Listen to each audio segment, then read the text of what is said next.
ఆదేశాలు ఇస్తున్నాం, చాలా మంది కేసుల్లో ఇరుక్కుంటారు అని ఒకవైపున రైతులను బెదిరించటము, మరోవైపున వైఎస్ఆర్ కాంగ్రెస్ పార్టీ నాయకులని కార్యకర్తల్ని నిర్వీర్యం చేయాలా అన్నటువంటి ప్రేలాపనలు మాట్లాడుతున్నారట. మీరు ఎన్ని ఆటంకాలు కలిగించినా జగన్మోహన్ రెడ్డి గారు రావటం తథ్యం. అలాగే జగన్మోహన్ రెడ్డి గారి ప్రోగ్రాం క్యాన్సిల్ అయ్యిందని కూడా తెలుగుదేశం పార్టీకి, జనసేన పార్టీకి సంబంధించిన వాళ్ళు ప్రచారం కూడా పెట్టారు. జగన్మోహన్ రెడ్డి గారి పర్యటన వాయిదా పడలేదు, రద్దు కాలేదు. 9వ తారీఖున జగన్మోహన్ రెడ్డి గారు బంగారుపాళ్యం వస్తున్నారు. మీరు రైతుల్ని బెదిరించిన రైతులు కూడా చాలా మంది మేము స్వచ్ఛందంగా వచ్చి మాకు జరిగినటువంటి అన్యాయం ఇది అని తెలియజెప్తామని వాళ్ళు సిద్ధంగా ఉన్నారు. కర్ణాటక ప్రభుత్వం ఇంత పెద్ద మద్దతు ధర ప్రకటించినా ఇప్పటికీ కూడా ఈ రాష్ట్ర ప్రభుత్వం, చంద్రబాబు నాయుడు గారు మాయమాటలు చెప్పటమే తప్ప ఏ రకమైనటువంటి సహాయము చేయటం లేదు. మద్దతు ధర లేదు. పిచ్చాపాటి కార్యక్రమం ఈ మామిడి రైతుల ఫ్యాక్టరీల వాళ్లతో, యజమానులతో మాట్లాడడం తప్ప మరొక కార్యక్రమం చేయకపోగా ఆశ్చర్యకరంగా 4వ తారీఖున, ఈ నెల 4వ తారీఖున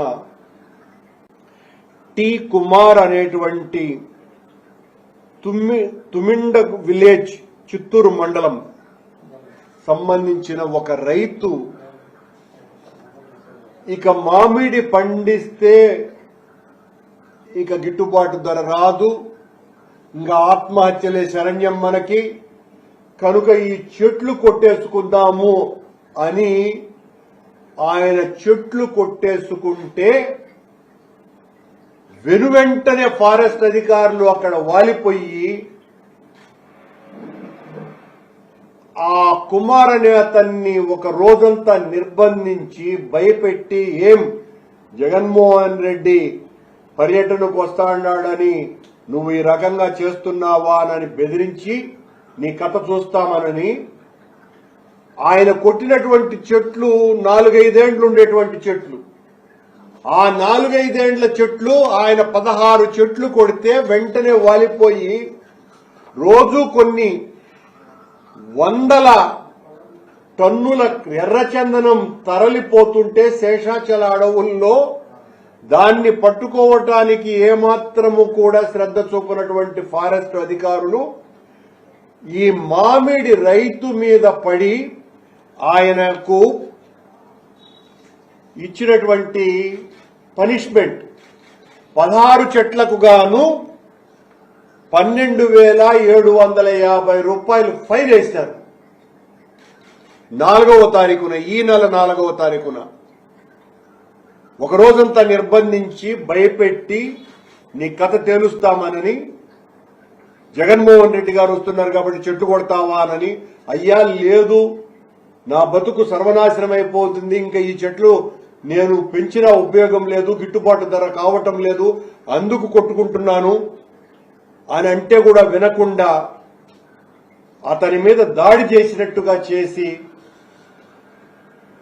ఫారెస్ట్ అధికారులు 12,500 రూపాయలు 16 చెట్లకి, ఇంకేం కొట్టుకుంటాడు అతని చెట్టు అంటే ఒక్కొక్క చెట్టుకు దాదాపు 1,200-1,300 రూపాయలు కొట్టినందుకు పనిష్మెంట్ ఆయనకి.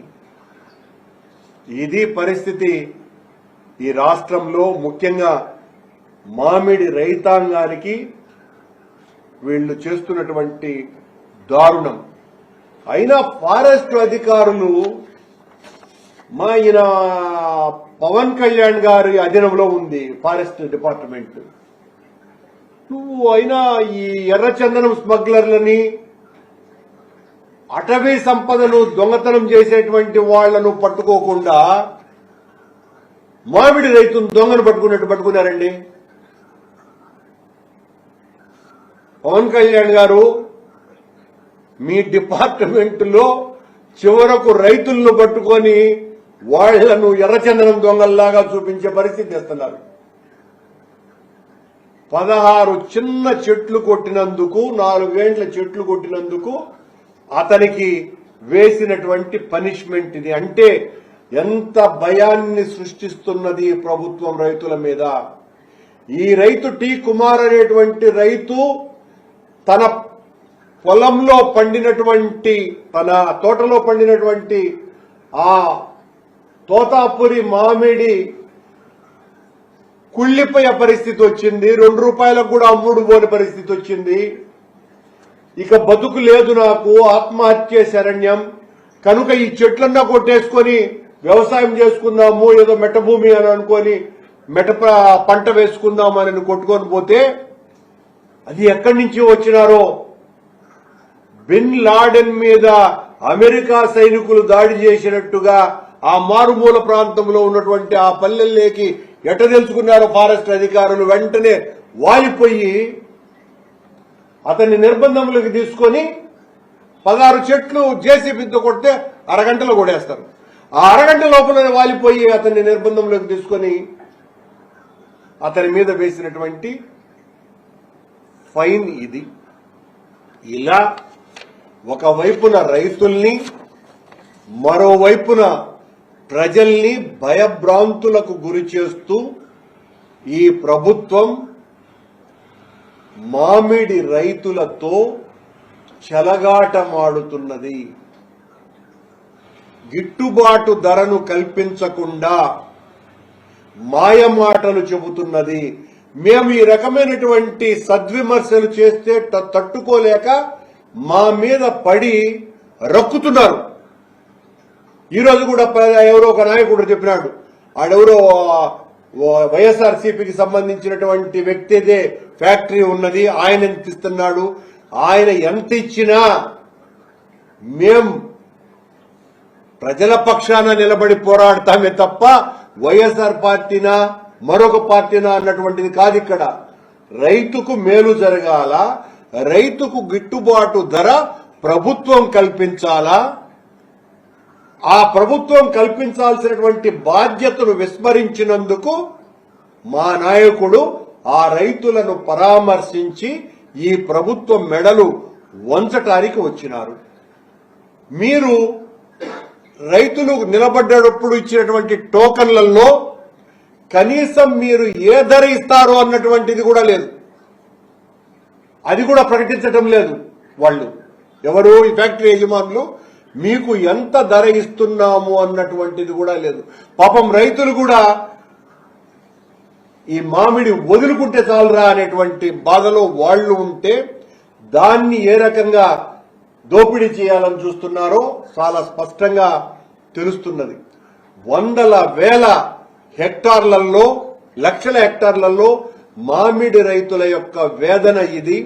ఈ మామిడి రైతుల వెతలు తీర్చాల్సినటువంటి ప్రభుత్వం పూర్తి నిర్లక్ష్యంగా వ్యవహరిస్తున్నది. మా నాయకుని పర్యటన మీద నిర్బంధాలు చేయటానికి ప్రయత్నం చేస్తున్నది, మామిడి రైతులను బెదిరిస్తున్నది. వైఎస్ఆర్ కాంగ్రెస్ పార్టీ నాయకులందరి మీద క్రిమినల్ కేసులు బనాయిస్తున్నాము అని లీకులు వదులుతున్నది. ఆ మామిడి రైతులకే ఈ రకమైనటువంటి హెచ్చరికలు చేస్తున్నది. మీరు ఎన్ని హెచ్చరికలు చేసినా, ఎన్ని భయాలు పెట్టినా జగన్మోహన్ రెడ్డి గారి పర్యటన ఎట్టి పరిస్థితుల్లోనూ ఆగదని చాలా స్పష్టంగా ఇంతకుముందు చిన్న కాగితంలో చూపించాను. ఈ 12,750 అన్నటువంటి ఫైన్ ఈ టి కుమార్ అన్నటువంటి రైతుకు ఫారెస్ట్ డిపార్ట్మెంట్ వాళ్ళు వేసినటువంటిది. 16 చెట్లు. ఆయన నిజానికి పాపం ఆ ఫారెస్ట్ వాళ్ళు నిర్బంధించకపోతే అన్ని చెట్లు కొట్టుకొని ఉండేవాడు. ఇప్పుడు ఆయనకు అన్ని చెట్లు కొట్టుకునే అవకాశము కల్పించలేదు. మళ్లీ 16 చెట్లు కొట్టినందుకు ఫైను వేసినారు. ఇక నా బతుకు ఎట్లా అని ఆ రైతు ఆక్రందన అంతా ఇంతా కాదు. ఇది పరిస్థితి ఈ ప్రభుత్వంలో. మీరు ఇలా బెదిరించినా జగన్మోహన్ రెడ్డి గారి పర్యటనను ఆపలేరు. ప్రజా సముద్రాన్ని కూడా అడ్డుకోలేరు.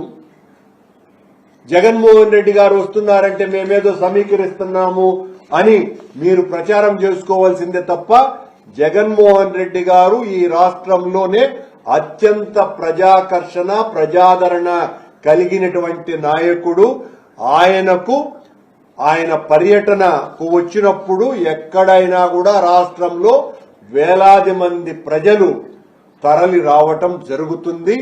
ప్రభుత్వం ముఖ్యంగా పోలీసు అధికారులు ఆయనకు భద్రత కల్పించాల్సినటువంటి బాధ్యత మీ మీద ఉన్నది. బాధ్యత నుంచి తప్పించుకొని మేము రక్షణ కల్పించలేము అని చెప్పి ఆయన వచ్చిన తర్వాత ఆయన మీద, మా పార్టీ నాయకుల మీద, మా అందరి మీద, కార్యకర్తల మీద కేసులు పెట్టాలనుకుని ప్రభుత్వం యొక్క ఒత్తిడికి లొంగి అలాంటి చర్యలకు పాల్పడవద్దని డెమోక్రాటిక్ గా ప్రజాస్వామ్యవాదులుగా ఉండవలసిందిగా నేను కోరుతున్నా. మేం ప్రజాస్వామ్యబద్ధంగా ప్రజలు, ప్రభుత్వం, రాజ్యాంగం మాకిచ్చినటువంటి హక్కుగా రైతులను పరామర్శించటానికి మా నాయకుడు వస్తున్నారు.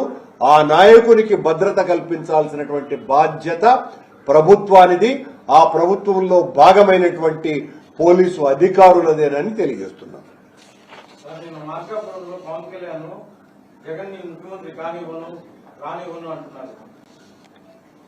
మన చిన్నప్పుడు ఒక సామెత ఉంది. కనములో ఒక ఆయన కాళ్ళు లేని ఆయన అటు దారిలో పోయే వాళ్ళనందరినీ కూడా మీ దగ్గర ఉండేటి నా దగ్గర పెట్టేయండి, నేను లేస్తే మనిషిని గాను అంటాడట. అతను లేచేది లేదు, కానీ భయపడిన వాళ్ళంతా వీడు లేచాడు, మా కొబ్బలు ముచ్చుతాడు, మా కాళ్ళు చేతులు ఇచ్చుతాడు అని అనుకుని వాళ్ళ దగ్గర ఉండే డబ్బులన్నీ కూడా భయపడి దొంగ దగ్గర పెట్టేసిపోయేవాళ్ళంట. అసలు విషయం ఏంటంటే ఆ దొంగకు కాళ్లే లేవు. పవన్ కళ్యాణ్ మాటలు కూడా నిన్న ఆయన చెప్పినటువంటివి ఆ కనుములో కాళ్లు లేని వ్యక్తి ఏ రకమైనటువంటి బీరాలు పలికినాడో అలాంటి మాటలే. పవన్ కళ్యాణ్ అనేవాడు ఈ సంవత్సరంలో అప్పుడప్పుడు నిద్రలేస్తున్నటువంటి రాజకీయ బుసలు కొట్టేటువంటి ఒక సర్పం లాంటి వాడు. మీరు జాగ్రత్తగా గమనిస్తే పాపం ఆయన 3 నెలలకు 4 నెలలకు ఒకసారి లేచి ఇలాంటి మాటలు చెప్పి ఆ తర్వాత వెంటనే మళ్లీ సుషుప్తి అంటే నిద్రలేకి జారుకుంటారు. కనుక మేము పవన్ కళ్యాణ్ గారి మాటల్ని చాలా సీరియస్ గా తీసుకొని ఆ కనుమలో ఆ కాళ్లు లేని వాడిని చూసి దారిన పోయే బాటసారులు భయపడినట్టుగా భయపడేటువంటి పార్టీ మా పార్టీ కాదు.